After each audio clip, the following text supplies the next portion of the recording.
Hello दोस्तों, आज इस वीडियो में हमारा बीए फाइनल ईयर का भौगोलिक चिंतन में हमारा तीसरा यूनिट है, जिसमें कुछ भूगोल वेत्ताओं का योगदान है जो हमारे भूगोल में दिए हैं।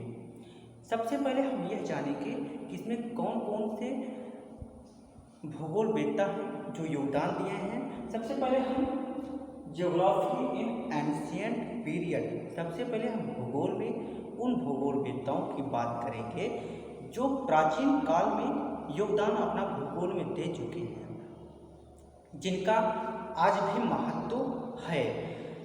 सबसे पहले हम उनको कुछ वर्गों में बांट लेते हैं। सबसे पहले यूनानी भूगोल वेत्ता, जिनको हम ग्रीक भी कहते हैं। दूसरा नंबर रोमन भूगोल वेत्ता। तीसरा नंबर हमारा भारतीय भूगोल वेत्ता, जो हमारे भारतीय भूगोल वेत्ताओं को योगदान है। उसके बाद कुछ भूगोल वेत्ता हमारे अरब के भूगोल वेत्ता हैं, जिन्हें हम अरबी भूगोल वेत्ताओं का योगदान कहते हैं। कुछ भूगोल वेत्ता हैं चीन के कुछ भूगोल वेत्ता हैं, उनका भी हमारा भूगोल में योगदान है, क्योंकि उन्होंने भी यात्रा और खोज और अन्वेषण किया है, तो उनका भी कुछ पुस्तकों में योगदान दिया गया है। तो सबसे पहले आज हम बात करेंगे यूनानी भूगोल वेत्ता की। तो हमारा यूनानी भूगोल वेत्ता, इसकी शुरुआत की अगर हम बात करें तो ये 600 ईसा पूर्व, जिस समय ईसा पूर्व या ईसा मसीह के जन्म से 600 वर्ष पहले और ईसा मसीह के जन्म के 300 वर्ष बाद तक यूनानियों का स्वर्ण काल कहा जाता है। इसमें 600 ईसा पूर्व से 300 ईस्वी तक यूनान का स्वर्ण काल कहा जाता है। क्यों कहा जाता है? इसमें भू आकृति विज्ञान, खगोल विज्ञान, गणितीय विज्ञान, अनेक यात्राओं, अनेक महासागर, अनेक पर्वत, अनेक पठारों, अनेक नदियों का नामांकन हुआ, खोज हुई है। इसलिए इनको हम स्वर्ण काल के नाम से जानते हैं। लेकिन सबसे पहले अभी तक जब तक मानचित्र का कोई विकास नहीं हुआ था, इन्होंने रेखा जाल के माध्यम से विश्व का मानचित्र बनाया था। किसने बनाया था? यूनान के भूगोल वेत्ताओं ने सबसे पहले रेखा जाल पर विश्व का मानचित्र बनाया। इनका योगदान खगोल विज्ञान, गणितीय विज्ञान, भूविज्ञान, जलवायु विज्ञान और समुद्र विज्ञान में इनका योगदान था। अगर हम गणितीय भूगोल का विकास की बात करें तो थेल्स और एनेक्सिमेंडर, जिनको हम गणितीय भूगोल का पिता कहते हैं, इनके माध्यम से शुरुआत हुई। और ये चरम बिंदु अगर बात करें ये कहाँ तक इसकी शुरुआत हुई, तो थेल्स और एनेक्सिमेंडर से। अगर अंत की चरम की बात करें तो हम इरेटोस्थनीज नामक भूगोल वेत्ताओं ने किया था। आगे हम बात करते हैं यूनान के कुछ विद्वान हैं जिन्होंने भूगोल में क्या क्या योगदान दिए हैं, उनको हम जान लेना जरूरी बहुत है। आगे हम जानते हैं यूनान के कुछ भूगोल वेत्ता जो हमारे भूगोल में योगदान दिए हैं। अगर हम प्राचीन भूगोल वेत्ताओं की बात करेंगे तो सबसे पहले यूनानियों का योगदान आता है। यूनानियों में कुछ भूगोल के वेत्ता हैं जिनका योगदान कुछ निम्नलिखित है, या जिनको हम अपने कॉपी में लिखेंगे। ठीक है, सबसे पहले हम जानेंगे होमर के बारे में। इन्होंने 900 ईसा पूर्व इनका योगदान भूगोल में आता है। उसके बाद इनकी एक रचना है इलियड और ओडिसी। इनकी रचना का नाम है इलियड और ओडिसी।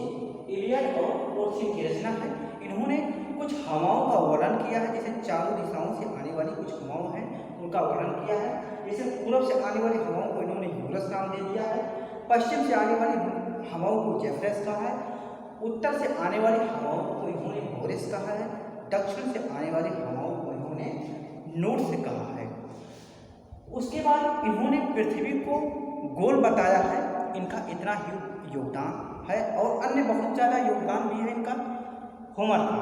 उसके बाद हम बात करते हैं थेल्स का। इनका योगदान 700 ईसा पूर्व में आता है। बीसी का मतलब हो गया बिफोर क्राइस्ट जिनको हम बोलते हैं। क्राइस्ट मतलब एक, इनको हम ईसा मसीह जी को बोलते हैं। इन्होंने ज्यामिति में अनेक प्रमेय की रचना की है, इनको हम गणितीय भूगोल का संस्थापक भी कहा जाता है। इन्होंने पृथ्वी को मापने एवं पृथ्वी तल पर मौजूद स्थानों का अंकित करने का प्रयास किया है। जैसे कोई पर्वत, कोई नदी है, कोई महासागर, कोई महाद्वीप है, उसी को अंकित करने का कोई योगदान कहा जाता है। उसके बाद आते हैं हमारे अगले भूगोलवेत्ता के रूप में अनेक्सिमेंडर। इनका योगदान 610 से 546 ईसा पूर्व माना जाता है। ये थेल्स के एक परम शिष्य हैं।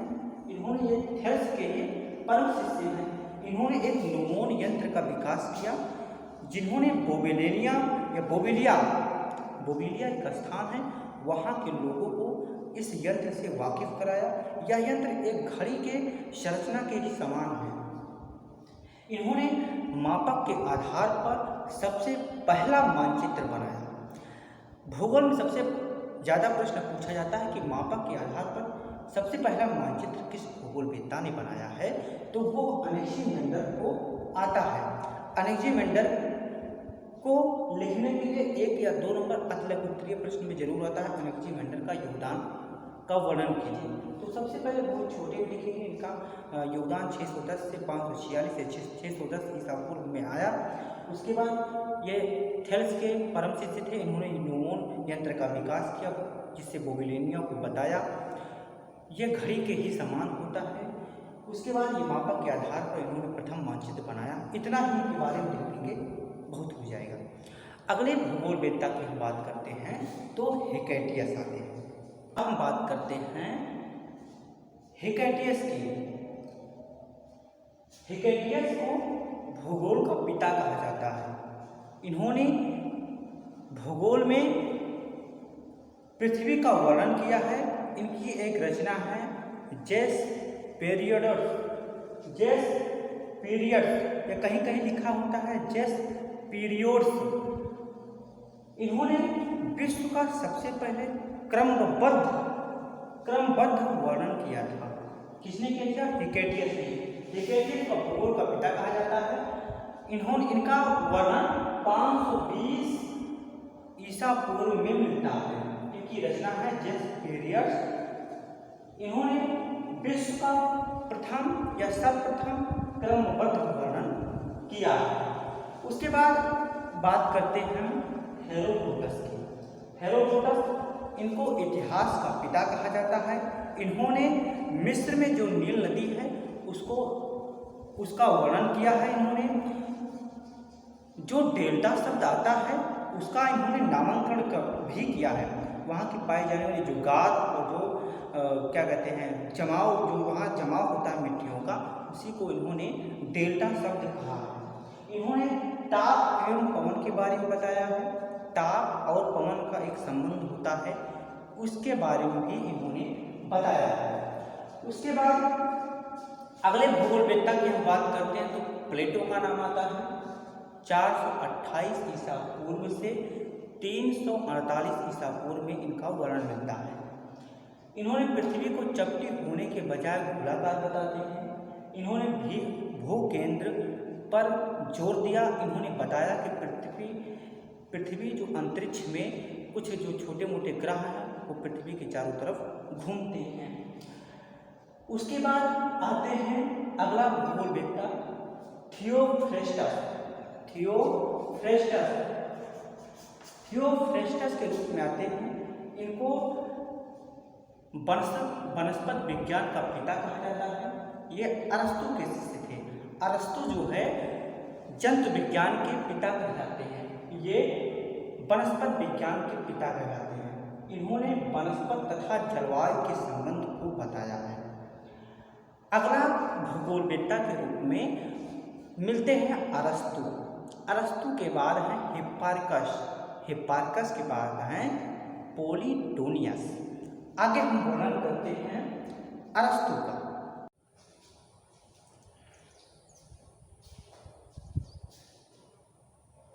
अगले भूगोलवेत्ता के बारे में बात करेंगे अरस्तु के बारे में। अरस्तु प्लेटो का शिष्य था, लेकिन थियोफ्रेस्टस का गुरु था। इन्होंने ब्रह्मांड का वर्णन किया है और जलवायु विज्ञान के बारे में भी बताया है। आगे हम जान लेते हैं एरोटोस्थेनीज। ये सबसे महत्वपूर्ण टॉपिक है एरोटोस्थेनीज का। इनका वर्णन 276 ईसा पूर्व से 194 ईसा पूर्व माना जाता है। इन्होंने जियोग्राफी शब्द, जिनको हम भूगोल कहते हैं, जियोग्राफी उस शब्द का वर्णन एरोटोस्थेनीज ने किया था।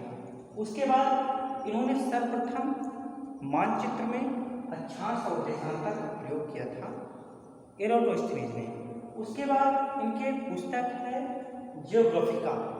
जियोग्राफिका इनके पुस्तक का नाम है। आगे वर्णन मिलता है पृथ्वी को इन्होंने कुछ कटिबंधों के आधार पर बांटा गया है, जिसमें उष्ण कटिबंध, उसके बाद है शीतोष्ण कटिबंध, उसके बाद है शीत कटिबंध। इन्होंने 3 कटिबंध के आधार पर पृथ्वी के जलवायु को बांटा गया है। आगे बात करते हैं हिप्पारकस के बारे में। हिप्पारकस एक खगोलशास्त्री और महान गणितज्ञ था।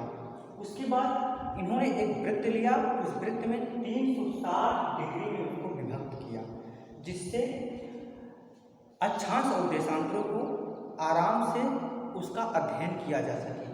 उसके बाद इन्होंने एक एस्ट्रोलेब एक यंत्र का आविष्कार किया था। इन्होंने उसके बाद इन्होंने विश्व को जलवायु को 11 प्रदेशों में विभक्त किया था। आगे हम बात करते हैं मानचित्र कला में इन्होंने सराहनीय योगदान दिया है, जिससे अक्षांश और देशांतर का पूर्ण विवरण तैयार हो सके। इन्होंने कुछ प्रक्षेपों का भी वर्णन किया है, जैसे समरूपीय प्रक्षेप और लंबरूपीय। इसमें है लंबरूपीय प्रक्षेप है।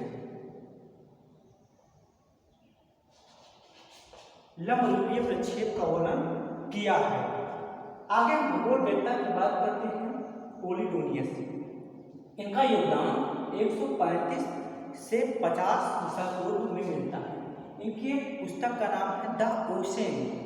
इन्होंने दीर्घ ज्वार और लघु ज्वार के रूप में बताए हैं।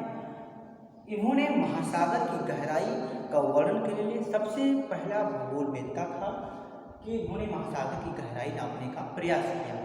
उसके बाद इन्होंने भौतिक भूगोल में बड़ा ही योगदान दिया है, इसलिए इनको भौतिक भूगोल का पिता कहा जाता है।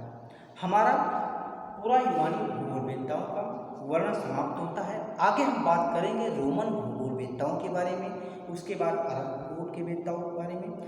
हम एक वीडियो में एक पूरे भूगोल वेत्ता का उस समय के उस कालखंड का वर्णन करेंगे, चाहे अरब का हो, चाहे भारतीय हो, चाहे यूनानी हो, चाहे ग्रीक हो, चाहे जर्मन हो, चाहे फ्रांसीसी हो, चाहे रूसी वैज्ञानिक हो। एक एक वीडियो में इसका वर्णन करेंगे। जो महत्वपूर्ण होगा उसको हम विधिवत से अलग से वीडियो बनाकर उसका भी वर्णन करेंगे। वैसे महत्वपूर्ण सभी हैं, क्योंकि कोई भी प्रश्न चाहे 1 नंबर चाहे 2 नंबर में पूछ सकते हैं, इसलिए महत्वपूर्ण सभी हैं। हम विधिवत छोटे से छोटा वीडियो बनाकर छोटे पार्ट में पार्ट दिखा देते हैं कि आपको जब कभी क्लास लिए हो, कहीं भी इस वीडियो के माध्यम से कोई भी छात्र या भाई देख रहा है तो उसको थोड़ा अनुमान हो जाएगा, या किसी कोई शब्द इसमें होता है ज्ञात नहीं होता है तो आसानी से आसानी भाषा में उसको समझ में आ